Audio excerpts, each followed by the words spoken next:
This channel does not promote any violent, harmful, or illegal activities. All content provided by this channel is meant for an educational purpose only. Driver ও খালাসিদের রাস্তায় দাঁড় করিয়ে ধমক দেওয়া নয়, বরঞ্চ তাদেরকে বিনা ব্যয়ে স্বাস্থ্য পরীক্ষা করানো হলো।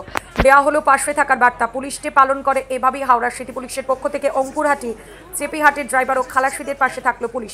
সোমবার সকালে এখানে পুলিশটি পালন করা হলো, যেখানে হলো স্বাস্থ্য পরীক্ষা শিবির। ড্রাইভার খালাসি ছাড়াও সাধারণ মানুষদেরও স্বাস্থ্য পরীক্ষা করানো হলো। এই স্বাস্থ্য পরীক্ষা শিবিরে মূলত 2011 সালের 1 সেপ্টেম্বর হাওড়া কমিশনারেট স্থাপন হয়। পরবর্তীকালে মুখ্যমন্ত্রী মমতা বন্দ্যোপাধ্যায় 1 সেপ্টেম্বর তারিখে পুলিশটি পালন করার ঘোষণা করেন। এদিন হাওড়ার অঙ্কুরহাটিতে পুলিশটি পালনে হাওড়া সিটি পুলিশের আধিকারিকরা উপস্থিত ছিলেন। স্বাস্থ্য পরীক্ষা শিবির ছাড়াও নানা অনুষ্ঠান অনুষ্ঠিত হয় এদিন এখানে। হাওড়া সিটি পুলিশের এসিপি 3 ট্রাফিক অতীন্দ্রনাথ মুখার্জি বলেন, পুলিশ সবসময় মানুষের পাশে থাকে।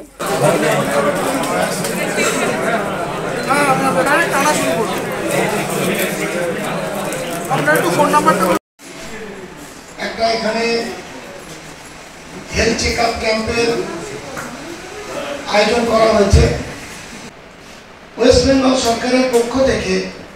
ওই 2 সেপ্টেম্বর হাওড়া সিটি পুলিশের কাছে যেমন একটা রেজিং ডে বলি আমরা, মানে জন্মদিন বলি, জোড়া আনন্দ আমাদের পুলিশের কাছে।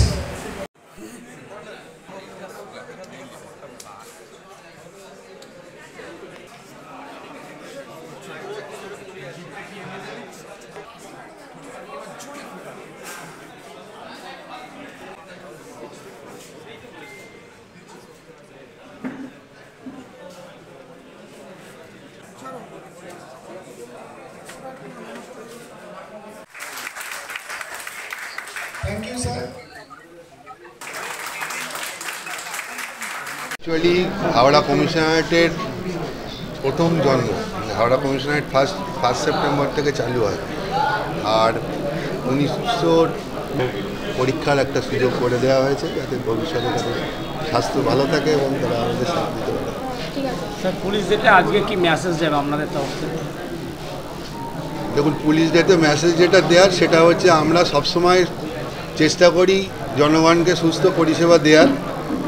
এবার কিছু কিছু অবস্ট্রাকশান বা অবস্ট্রাকল তার মধ্যে থাকে, যেমন রোড কন্ডিশান, তার কতটা রোডের উইথ, যেমন আমাদের কোনা এক্সপ্রেসওয়েতে কাজের জন্য রাস্তা হাফ পোর্শন হয়ে গেছে, তো তার মধ্যে দিয়েও আমরা চেষ্টা করছি জনগণকে সুস্থ পরিষেবা দেওয়ার।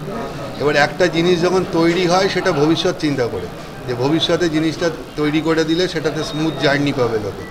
তো আজকে যেটা মানে প্রত্যেকের অসুবিধা হচ্ছে সেটা ভবিষ্যতের জন্য কিন্তু ভালো হবে। তো আজকে আমাদের বলার এটাই যে আমাদের সাথে একটু সহযোগিতা করুন, ভবিষ্যতে আমরা ভালো সেবা, আরও ভালো পরিষেবা দেওয়ার চেষ্টা করব। আমাদের সাথে থাকুন।